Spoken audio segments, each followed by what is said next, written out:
Good evening and thank you for joining us here on a Monday night. Part of Longview has a problem with stray dogs, so much so they're holding a public meeting to address it all. Last February, you may remember, a man was mauled to death by dogs that were not leashed at Martin Luther King Boulevard where it meets with Rayburn Street.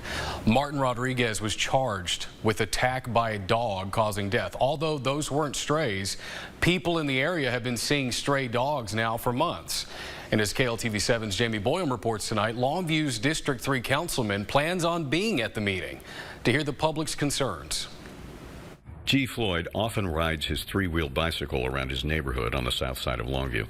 He spends a lot of time outside, but says he doesn't see many stray dogs during the day. Sometimes I will get out and sit on the porch in the morning, maybe sometimes about 2:30, something like that, and then you see packs of them running, going across the road and over this way, one or two going this way. A couple of females, they following behind them. He thinks there may be more strays on the south side because of wooded areas between homes. That's not saying that they're equally distributed throughout the city. It's just some areas have more dogs than others.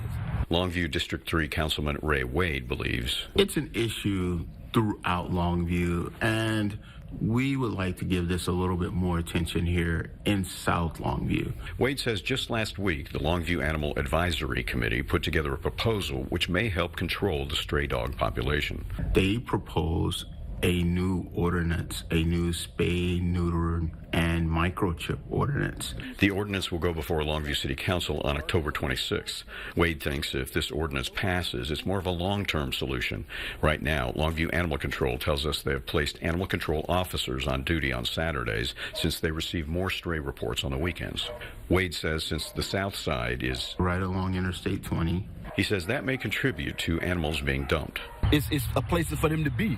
The coming meeting was spurred by a man killed by dogs last February. I'm making it an effort that we do all we can to make sure that this doesn't happen again. Jamie Boyum, KLTV 7 News. The public meeting will take place tomorrow night. It's at 6 at Longview's Broughton Recreation Center. That again is on Martin Luther King Boulevard.